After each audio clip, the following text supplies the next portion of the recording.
Dear colleagues, dear press representatives, thank you for joining this briefing. My name is Andriy Pravednik. I am Ambassador of Ukraine to Kenya. We very much appreciate your support in these difficult times, and we hope you will share the information about Russia's aggression in Ukraine in local media.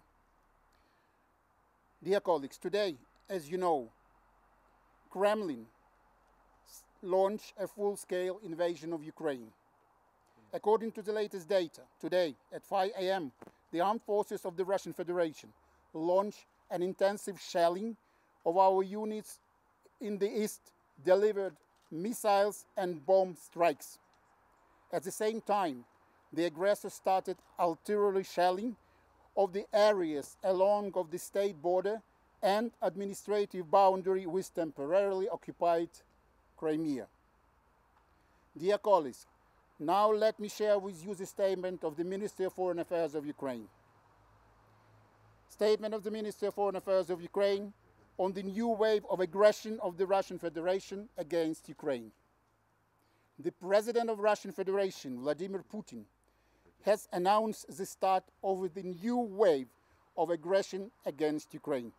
The goal of the Russian offensive military operation is destroy the Ukrainian state, to seize by force Ukrainian territory, and to establish occupational control.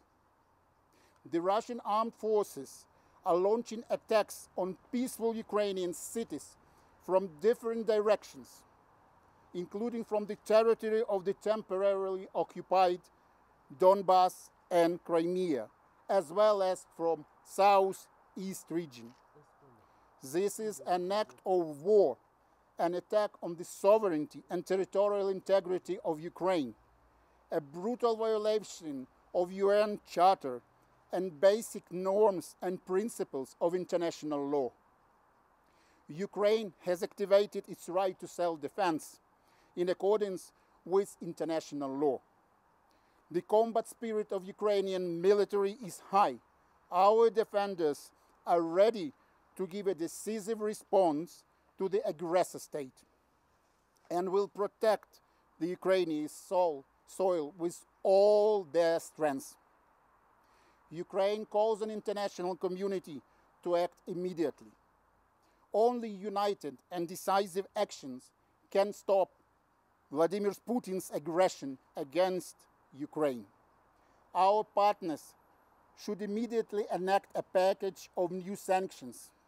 We also call on friendly capitals to continue strengthening Ukraine's defense capabilities by providing additional weapons and military equipment. Not only the lives and security of Ukraine's citizens, but also security of citizens of the entire Europe and the future of the world order depend on our joint response. Dear representatives of press, indeed, today the future of Europe and future of the world is at stake. Today, Ukraine calls on the international community to take following actions: to implement devastating sanctions on Russia now, without any delay; to fully isolate Russia by all means in all formats; to provide Ukraine with weapons and equipment. We ask for financial and humanitarian assistance. Dear colleagues, Ukraine already requested an urgent meeting of the UN Security Council. It will be held at 10 a.m. New York time today. The reason for the meeting is Russia's invasion of Ukraine. I want to state that Kenya proved to be a dedicated friend of Ukraine, and we hope that the government of Kenya will support Ukraine and together with the whole world community will condemn Russia's invasion to my country. Dear colleagues, the National Defense Forces of Ukraine, using the right of self-defense according to the Article 51 of the UN Charter, are countering with dignity and strength the enemy's attempt to break through our territory and our state border. Situation is under control. The Russian troops are suffering losses. This is a war. Ukraine will defend itself, and we will win. In this fight, we urge the world community for support. I thank you for your attention. I thank you for your support. And once again, I urge you to stand with Ukraine to help us to stop Russian aggression. Thank you for your attention.